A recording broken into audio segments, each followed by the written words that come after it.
अस्सलाम वालेकुम students, class 10 में मैथमेटिक्स में चैप्टर नंबर 1 स्टार्ट कर रहे हैं। चैप्टर का नाम है क्वाड्रेटिक इक्वेशंस। आज हम डील करेंगे कि क्वाड्रेटिक इक्वेशन क्या होती है और इसके सॉल्यूशन का क्या मेथड है। Now what is a quadratic equation. देखें, an equation which contains the square of an unknown variable but no higher power। Mean quadratic mean square तक जिस भी इक्वेशन में वेरिएबल का स्केयर होगा वो क्वाड्रेटिक इक्वेशन रहेगी। अगर स्केयर से पावर हाई हो जाती है, क्यूब आ जाता है या 4 आ जाता है, तो वो क्वाड्रेटिक इक्वेशन नहीं कहलाती। Again, N equation which contain the square of an unknown variable but no higher power is called quadratic equation। That is ax square plus bx plus c is equal to 4 is equal to 0। This is the standard form of the quadratic equation। Now what are a, b and c? a, b and c are real numbers and a is not equal to 0। अगर a 0 हो जाता है it mean कि x square भी 0 हो जाएगा, तो equation quadratic नहीं रहेगी, इक्वेशन लीनियर हो जाएगी। इसलिए a 0 नहीं हो सकता क्वाड्रेटिक इक्वेशन में। Now come to exercise 1.1। Question number 1 statement है write the following equation in standard form. Standard quadratic form में इक्वेशंस को हमने कन्वर्ट करना है। मेरे पास क्वेश्चन नंबर 1 पार्ट 1 है, पार्ट 2 है, sorry.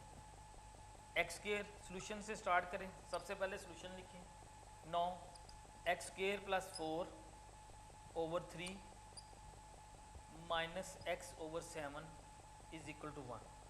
No we have to write this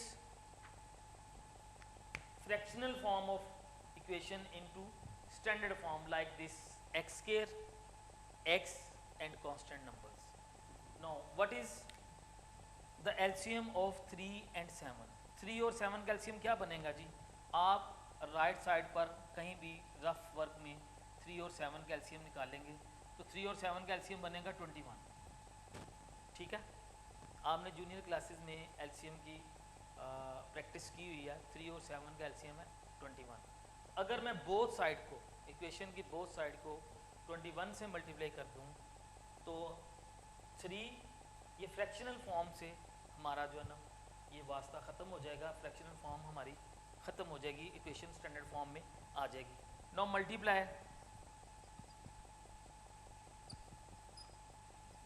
by 21, both side को मल्टीप्लाई करें जी 21 से।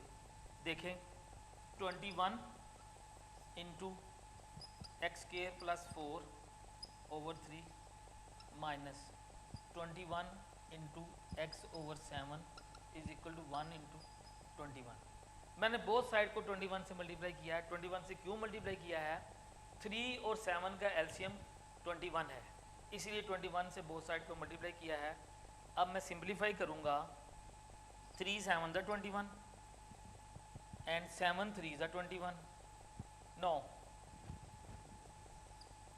अब देखें मेरे पास विदाउट फ्रैक्शनल मेरे पास फॉर्म आ गई है। 7 को मैं मल्टीप्लाई करूँगा एक्स स्क्वायर प्लस 4 से, तो मेरे पास form I x 7 into x square plus 4।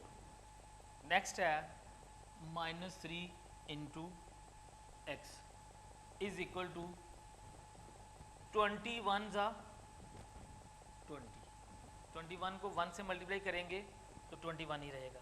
ठीक है, 9 7x स्क्वायर 7 4 ज़ा 28 minus 3x is equal to 21। Simplify कर दें। ठीक है, 7x स्क्वायर, एक्स स्क्वायर के बाद लीनियर फॉर्म, ये क्वाड्रेटिक फॉर्म है, स्क्वायर वाली क्वाड्रेटिक फॉर्म होती है, उसके बाद लीनियर फॉर्म लेके आए -3x प्लस 28 21 को भी आप लेफ्ट साइड पे लेके आए माइनस हो जाएगा, is equal to 0।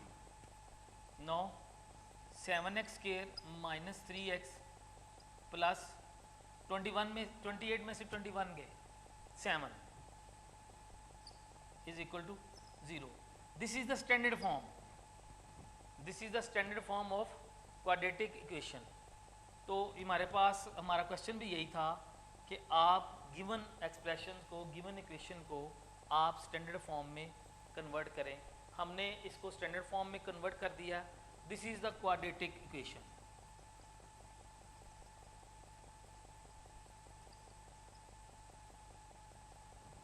Next question number 1 में आप रिमेनिंग पार्ट ऐसे ही सॉल्व करेंगे, सारे पार्ट ऐसे ही हैं। आप एलसीएम वगैरह लेकर उसको स्टैंडर्ड फॉर्म में लेकर आएंगे। मेरे पास अब क्वेश्चन नंबर 2 है। फर्स्ट क्वेश्चन ऐसे ही है। एक बात याद रखें, समटाइम वो कह देता है जी बताएं ये standard form of quadratic equation है, प्योर क्वाड्रेटिक इक्वेशन है। प्योर क्वाड्रेटिक इक्वेशन में क्या होता है, इफ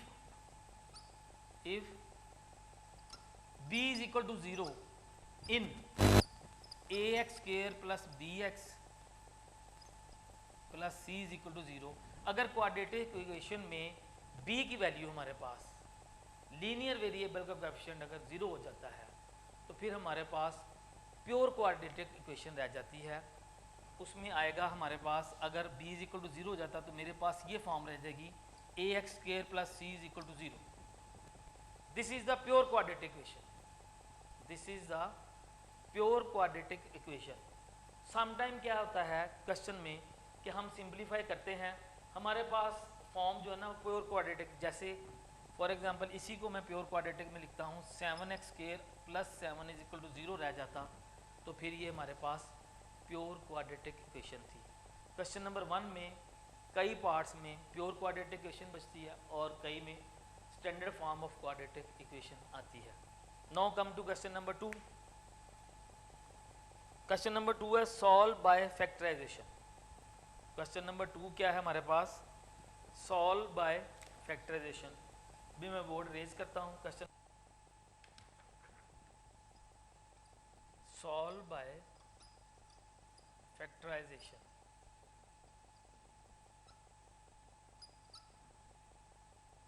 क्वेश्चन 2 है मेरे पास, पार्ट 3 है, बाकी दोनों फर्स्ट और सेकंड पार्ट आसान है।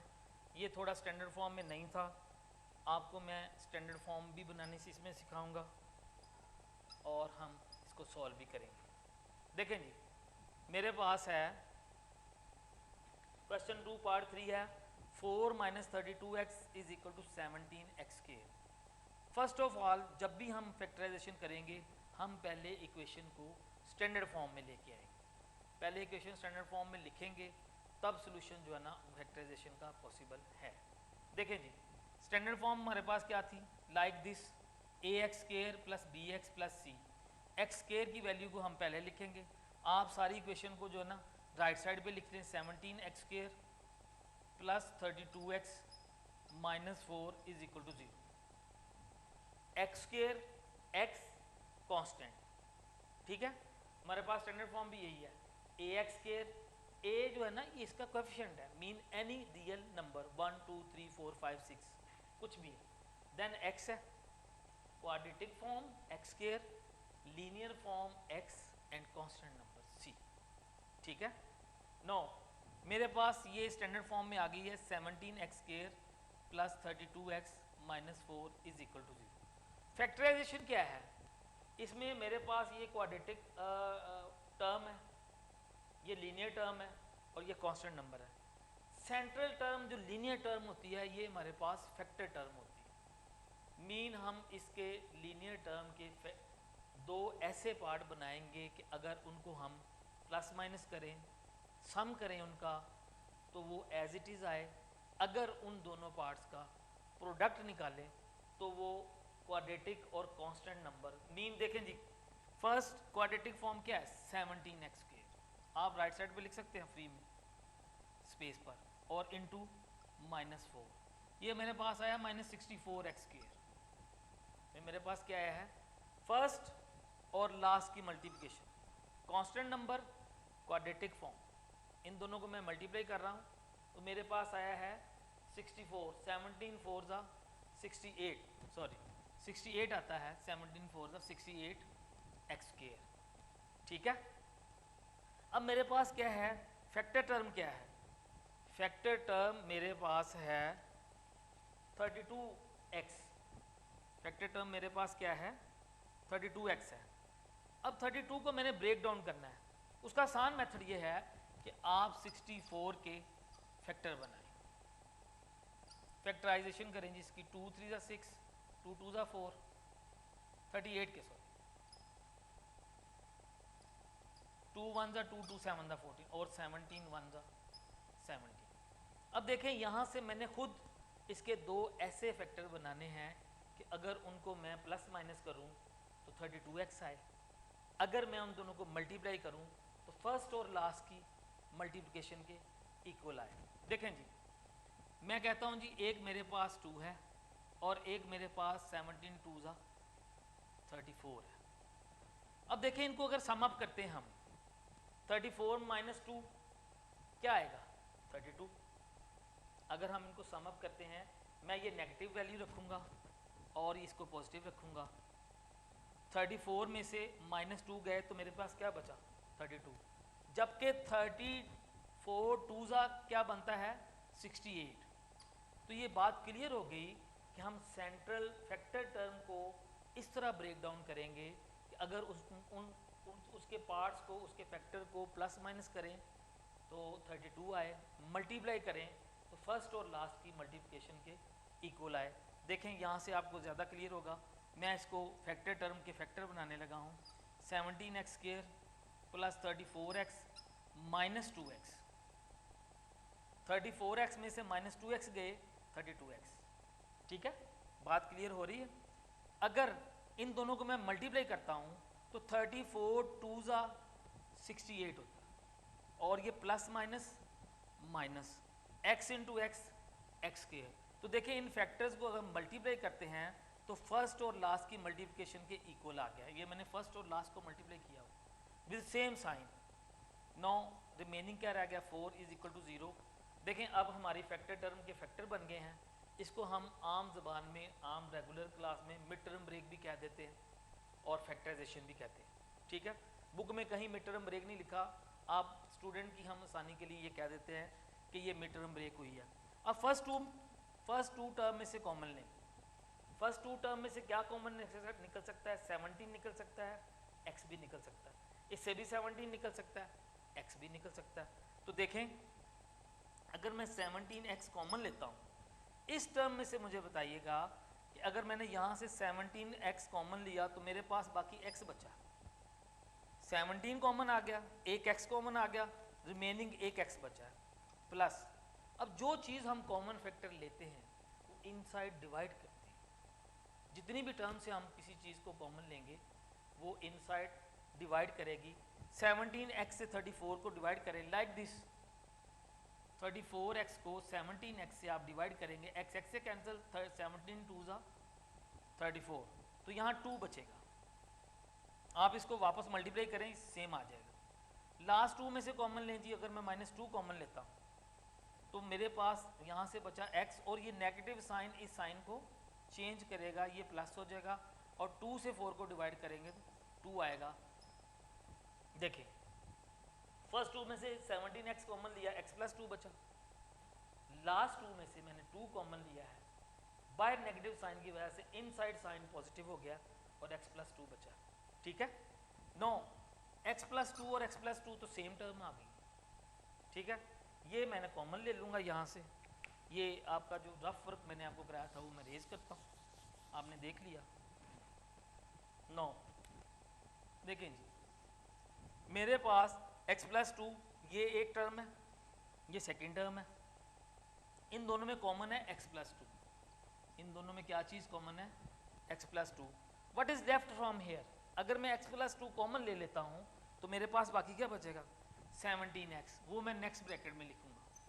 और ये भी x प्लस 2 मेरे पास कॉमन आ गया और यहाँ से मेरे पास क्या बचा हुआ -2 इज इक्वल टू 0। तो देखें ये मेरे पास जो है ना, ये इस इक्वेशन के फैक्टर आ गए हैं। इसको फैक्टराइज किया हमने, फैक्टर बनाए हैं किसके, 4 - 32x is equal to 17x²। इसको मैंने फर्स्ट क्वाड्रेटिक फॉर्म में लेके आया हूँ, फैक्टर टर्म के फैक्टर बनाए हैं, मिड टर्म ब्रेक की है, उसके बाद उसको मैंने सिंप्लीफाई किया है, तो मेरे पास ये दो फैक्टर आ गए हैं। This is over answer. अगर वो कहता सॉल्व करें तो हम दोनों फैक्टर्स को सॉल्व करेंगे। यहाँ से मैं अगर लेता हूँ x + 2 इज इक्वल टू 0, दोनों फैक्टर अलग-अलग 0 के इक्वल ले लें। दोनों फैक्टर क्या करेंगे, अलग-अलग 0 के इक्वल लेंगे। x इज इक्वल टू -2, एक आंसर हमारे पास ये है। यहाँ से देखें 17x - 2 is equal to 0, then 17x is equal to 2 and x is equal to 2/17। तो इस इक्वेशन का सॉल्यूशन सेट बनेगा मेरे पास। सॉल्यूशन सेट में लिखूंगा -2 एंड 2/17। ये हमारे पास आया है सॉल्यूशन सेट इस इक्वेशन का 17x² + 32x - 4 is equal to 0। इसी तरह आप क्वेश्चन नंबर 2 के रिमेनिंग पार्ट्स करेंगे। आज का लेक्चर इतना ही था। क्वेश्चन नंबर 1 का हमने सॉल्व किया है, इक्वेशन को स्टैंडर्ड फॉर्म में लिखा है, क्वाड्रेटिक इक्वेशन स्टैंडर्ड फॉर्म में लिखी है। उसके बाद प्योर क्वाड्रेटिक इक्वेशन के बारे में आपको बताया। और क्वेश्चन नंबर 2 था सॉल्व बाय फैक्टराइजेशन, तो फैक्टराइजेशन से क्वाड्रेटिक इक्वेशन को सॉल्व करना मैंने आपको सिखाया है। उम्मीद है कि आप लोगों को समझ आया होगा। आपने इसके रिमेनिंग पार्ट खुद करने हैं। इंशाल्लाह नेक्स्ट लेक्चर में मैं इसका एक्सरसाइज 1.1 का